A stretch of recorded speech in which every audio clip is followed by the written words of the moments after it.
holding correctly. Try. Okay, so my thumb is too tense. Okay, this is better. Oh, I'm better this way. Stay this way then. Okay, I fixed that.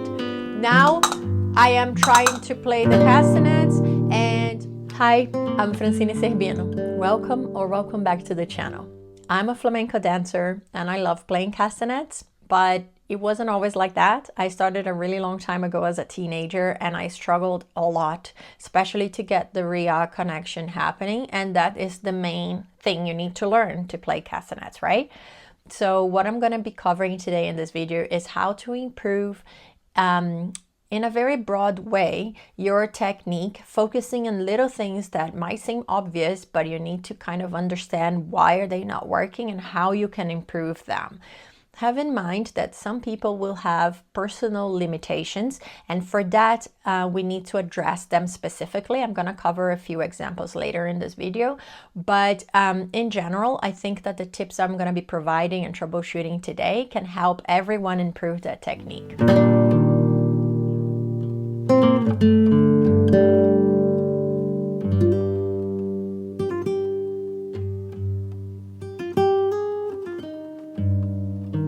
Let's start with the most obvious one. It's your castanets, okay? Do you have a good castanet? Is it the correct size? Do you have the correct shape and model appropriate to your skill? That is super important. So let's go through the basic common questions I get and problems I see people facing. I have a little girl, so we bought her some castanets at a souvenir store when we went to Spain. Some of them have those little paintings or decorations. They're beautiful to play or to display in your house if you want.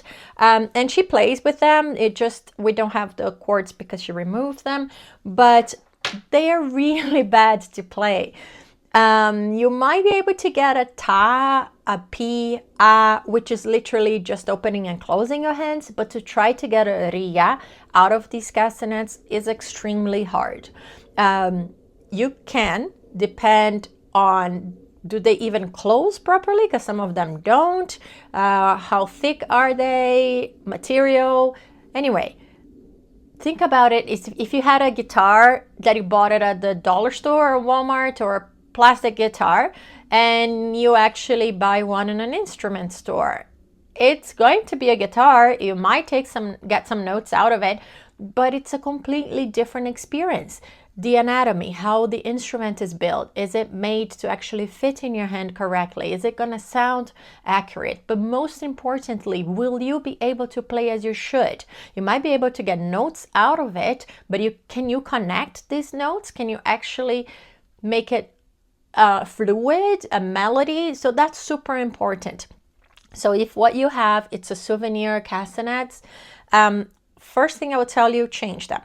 Buy a proper castanet. Now you might ask me, okay, I go to a store. Actually, this is the most asked question in the channel is, which castanet should I buy? What is the castanet you're using? And there are so many different types of castanets out there. There are many amazing brands. I usually cover Castanuela del Sur because these are the castanets I play with all the time, but there are a lot of good brands out there. But it's super important. First, get your size correctly. I did another video, how to choose your castanets. I go into deep detail on that video, how you should choose your castanet before you buy it. So watch that video if you haven't yet. But it's important. You need the measurements of your hand to make sure when you go in their website, have a look, because I've seen different producers having different guidelines, but you will need the size of your hands. Usually you're measuring this part of your hands and you're going to go and find your size. Once you figure out what is your size, for you to see, this is a small castanet for me compared to this one. I can play on this castanet, but to start with, it would have been much harder if this is how I started, because this is the wrong size for me. This is the correct one. It's almost like wearing a shoe. If you have a shoe that is too big and you're learning how to walk, you're probably going to trip and fall, right? I see that happening with my kid all the time. So eventually, if you already know how to walk, you put a larger shoe or a tight one, you will do just fine. But if you're learning, it's super important to have the correct support, shape, and size. The last thing about your castanet I want to cover is, for example, those are two castanets which are great for me size-wise. Perfect. You got the size correctly. Now, if I'm a beginner, would I have started with this one? This is the Capriccia model from Castanets del Sur. I actually have one of my students that bought this castanet, and that was her very first pair of castanets. It's a very expensive castanet. It's amazing. The sound is beautiful. I love it. It did not work for her. I would not particularly recommend this being your very first castanet. It's not about the most expensive is going to be the best one. Totally, that's not how you should choose your castanet. There is a lot that they take into consideration where they're building them. They might separate them into professional castanets, beginner castanets, advanced castanets. There is a reason for that. Teachers' castanets usually are lighter. They can produce sound that are really, let's put it, loud, so you can stand out in a classroom. If you have a lot of students playing at the same time, sometimes it's really hard. So this is an important feature that they can do if you go to a store that really is specialized in selling castanets, for example. Otherwise, I would stick to the very basic shape. The sound box, meaning is it double or single sound box, there are some differences you can have into the interior of the castanet. Don't worry too much about that. For example, going to their website, you might find specification as beginner, intermediate, and advanced. Follow that. Follow that to start with. If you are just starting, get a beginner castanet. Do not jump into the most expensive. If you can afford, that's great, but maybe do that later as a second castanet. It's so much fun. You can have different colors and different designs on the castanet. So start with the basics, something that will fit you, but most importantly, that is correct to the level of your skills.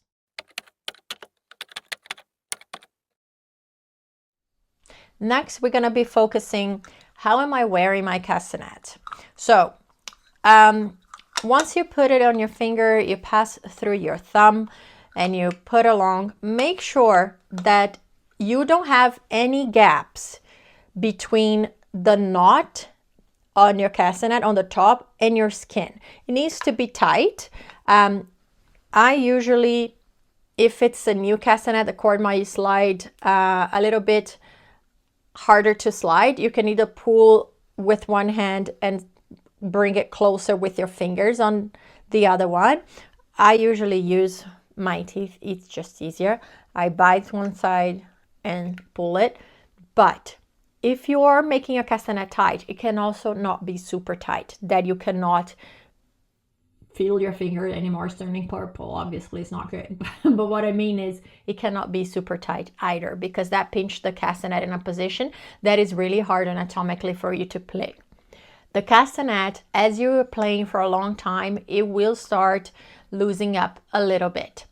You might see on other videos that I am adjusting the castanets because I've been playing for a little while. So do not put it on a position and forget about it. If you've been playing for an hour, you probably will have to adjust a couple of times, okay? So make sure you do a toggle, make sure it's nice and fitting properly on your finger. That is important.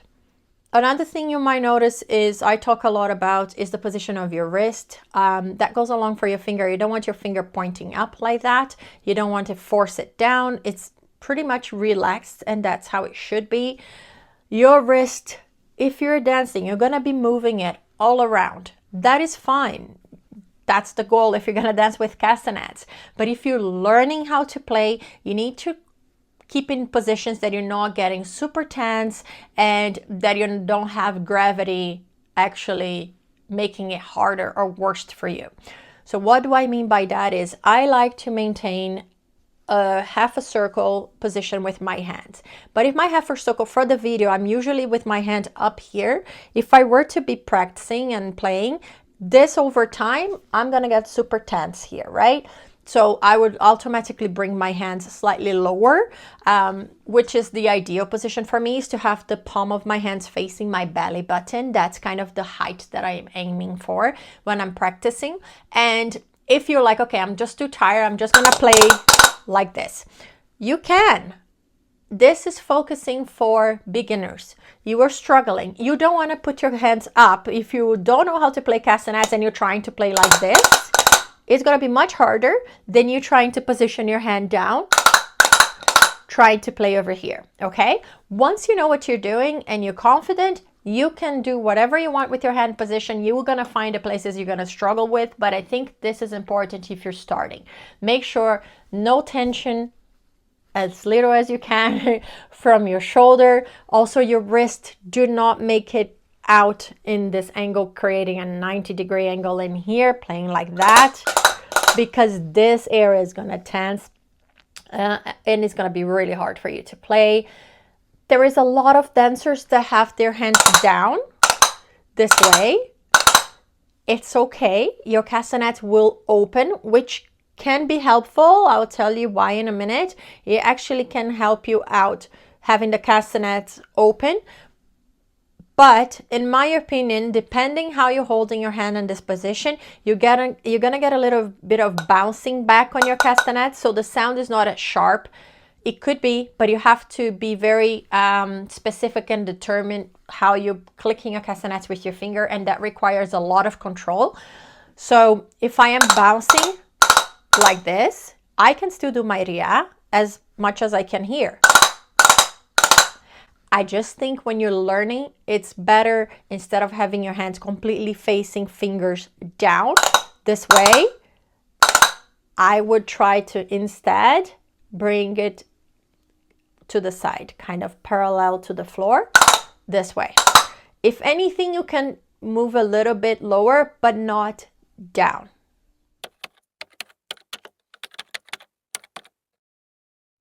So after you position your castanet correctly on your thumb, the positioning of your arms is in your hand, let's think about how you tap your fingers on your castanets. Very important is, where are you aiming to hit? I get this question a lot. Obviously, it's going to be really hard to get the outer edge of your castanets. You're going to have to stretch a lot, and that's not going to be good. You're actually aiming for the center of your castanet. Your fingers are not always going to hit exactly on the same spot as you're playing, but moving along the center of your castanet. I'm not very much concerned into bottom or super high on the top or right in the middle, but in this area here. If I am aiming to the inner corner of my castanet, I might actually hit my finger there as I'm playing, but that's not what I'm aiming at, because that will make my fingers curl up like this. And if it's curled up, what is going to happen is you probably will miss a finger eventually, or many times as you're doing your RIA, in playing like this and like that.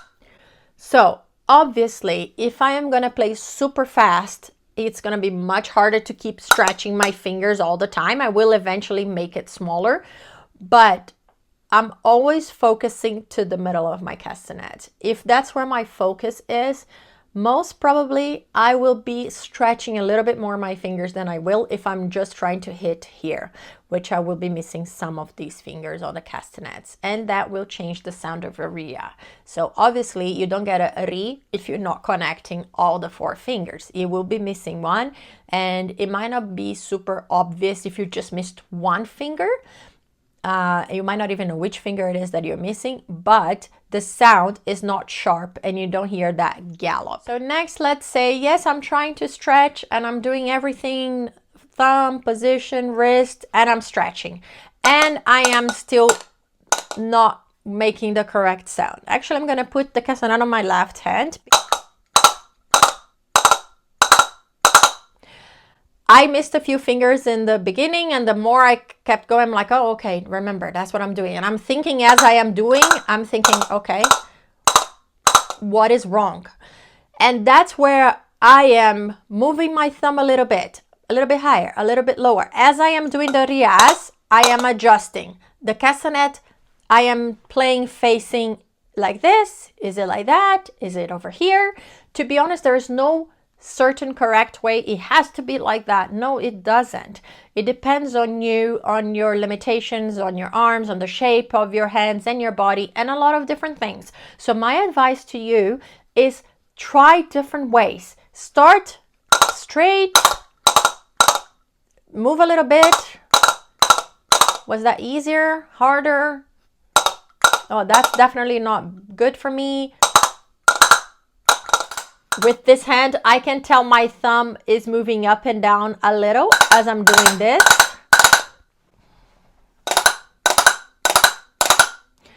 But it's because I am creating a tension up as the finger is hitting the castanet down. So what happened is my finger ended up making this movement up and down, because I am slightly tensing up like this. And as the fingers are sliding down, my finger makes this movement on my right hand. This is a lot of intricate, small details that, to be very honest, my brain is not capturing and processing all of them when I'm trying to actually get my RIA, okay? So what I want you to do is to play around with the position of your castanets. Oh, I can tell, actually, this is a little bit loose. I have a gap here. That's not going to be super good. So I'm going to tighten this up a little bit again, and I'm going to keep trying. Now, okay, I'm doing all that, and the sound is still not working. I'm still missing fingers, and that is going to be the most common problem with RIA. You're missing fingers, okay? The best exercise to help you improve that is the alternate exercise that I play in all my videos, different variations to the alternate, but you're always alternating certain groups of fingers at a time. So the basic alternate that I do, it will be the finger 1 and 2 alternating with finger 5. Then finger 2 and 3 alternating with 5, and 3 and 4 alternating with 5. So if you watch any of my other videos, you know how it goes, but I'm going to do it once here just so you understand. I usually repeat each sequence 4 times. So that would be 1, 2, 5, 1, 2, 5, 1, 2, 5, 1, 2, 5. Middle fingers 2, 3, 5, 2, 3, 5, 2, 3, 5, 2, 3, 5. Top fingers 3, 4, 5, 3, 4, 5, 3, 4, 5, 3, 4, 5. I would practice this exercise at least a couple of times a day. If you're really focusing on improving your RIA, it's amazing. You have to start slow to make sure you're clicking your castanet. You can hear every finger. Once you get that covered, speed up, speed up, speed up, and keep going as fast as you can. If you started missing fingers because you're going super fast and now you're missing a couple of fingers, this is probably the finger that is giving you the trouble with the RIA. What you need to do is to actually slow down just a little bit and keep going to make sure, okay, I'm not missing any finger. This is as fast as I can go. Again, keep going. Go faster. Oh, I'm missing fingers. Go back a little bit. You do that back and forth every day. Eventually, you will notice that your RIA is going to get much faster the better as you get making this exercise, practicing this exercise. You have to practice. I cannot stress this enough. There's no excuse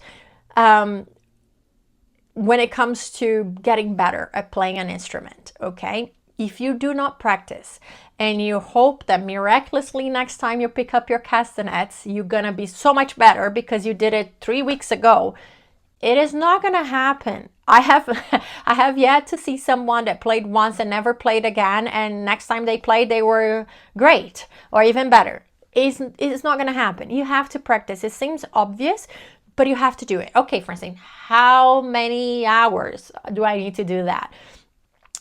The very minimum I do is 1.5 hour class per week.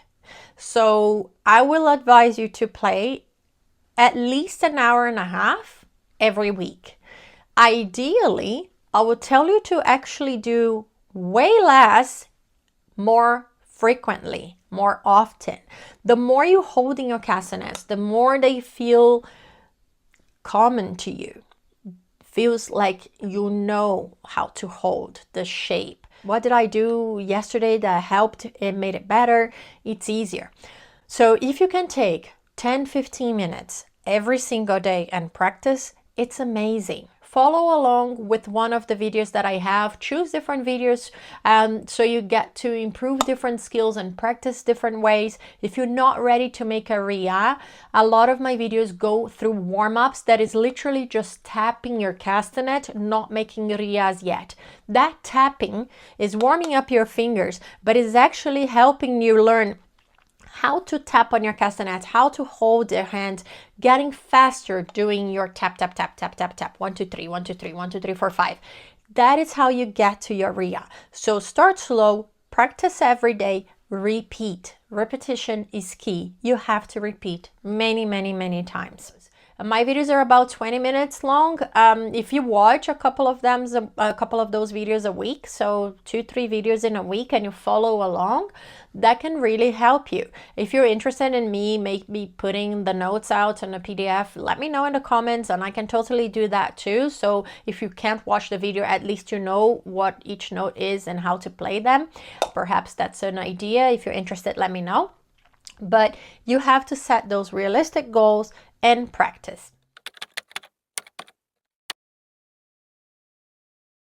Next, understand your castanet is a percussion instrument. So it's not like a piano or a guitar that you're going to push and the note comes and you can hear it and it can be extended. It's a castanet. So if you tap your castanet and you keep it shut, next fingers will make absolutely no sound into your castanet. You have to let go for it to tap again and you hear it again. Yeah, Francine, that's super obvious. I know that. I know you probably do know. However, one of the reasons why your RIA is not making any sound could be because when you're doing your RIA, you actually, without noticing, are you still holding your castanet with the other fingers. So you kind of hold and then you slide the others. So your fingers making the right movement. I see people doing that all the time and you're missing some fingers. The stretch movement that I always tell you to do, you know, that, oh, I'm trying to scratch you. You might be doing that, but if you slide and your finger that just hit the castanet do not retract for the other one to come, and so on and so forth, it is not going to produce the sound. So you might not notice, but it is happening. And a lot of it is because you're holding your castanet. So you're doing 2 fingers maybe and then holding the third and then the fourth has no sound. Or you hold, if you only hear one, you're probably holding your first finger. And that's why the others are not making sound. So think about intentionally sliding and retracting. So that retraction needs to happen, not curling up and holding your castanets. You need to pass by. You might not be able to focus on everything that I told you in one go. It's too many things to process. So I would advise you actually doing it. Am I holding correctly? Try. Okay, so my thumb is too tense. Okay, this is better. Oh, I'm better this way. Stay this way then. Okay, I fixed that. Now I am trying to play the castanets and I am missing the castanet. So, okay, I need to stretch and elongate my fingers. Then try and elongate. Okay, I'm elongating and it's still not working. Okay, now I'm going to think of actually elongating and retracting at the end.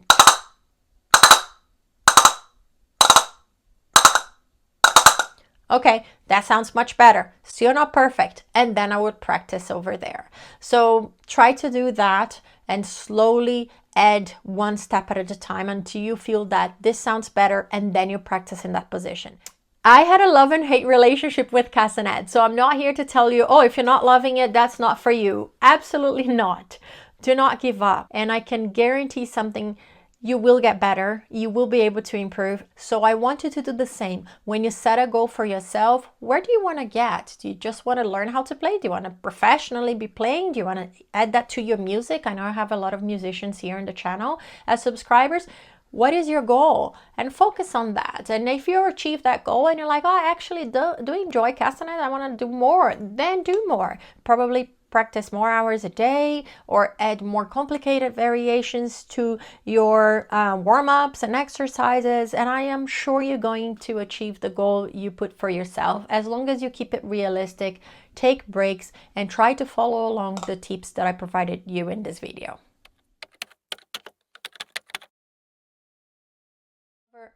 We did a lot of talking on troubleshooting some of the issues you might be having, but I want to talk about some personal limitations you might have too.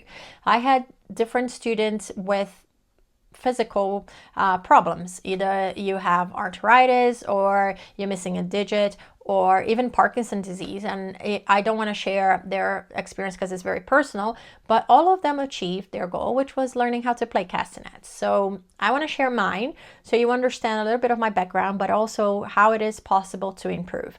I had an accident. I was a gymnast. I suffered an accident on a trampoline when I was 13, and my physiotherapist recommended to my mom to maybe occupy my mind and help me out as well, to go into some instrument that could help me. At that time, I was already dancing ballet and jazz, and at the dance school they had Spanish ballet. It was not even flamenco at the time, and they used to play castanets in class. So my mom said, why don't you try? And obviously, I wasn't happy. I had to stop doing gymnastics, which is something that I loved. And getting involved with the Spanish ballet at the time was something that really helped occupy my mind. But when the castanet came along, I was like, oh my God, that's so beautiful. I love it. But I struggle because I did not regain all the movement on my left hand yet. That was really close to when I had the accident. They were not sure if it severed the ligament and I couldn't permanently recover, or if I just required a long-term physiotherapy. At that time, we did not know the answer. But going to flamenco ballet, Spanish ballet classes, playing castanets, and slowly doing that exercise with the physiotherapist. And actually, I brought my castanets to physiotherapy, which was really nice because I was engaged, I was motivated. And the point of the story is I went through something that should be limiting to my abilities to play castanet. And it was. I wasn't the best castanet player in my class.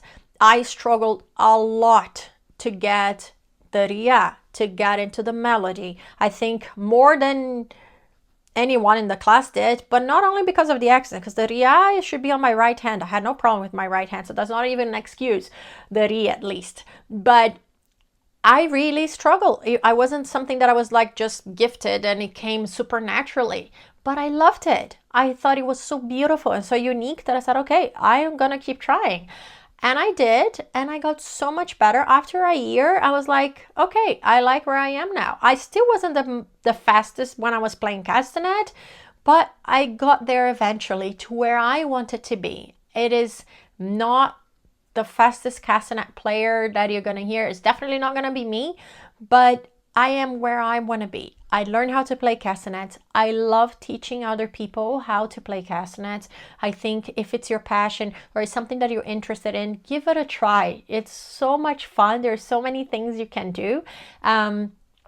Put it in different songs, dance with it. If you're already a musician, add a little Spanish flamenco thing to your songs. It's really interesting. So I just want to say that if you have some physical limitations, you can still work through playing your castanets. You can adjust, you can adapt. There is always room for improvement and ways to do it if it's something that you're willing to try.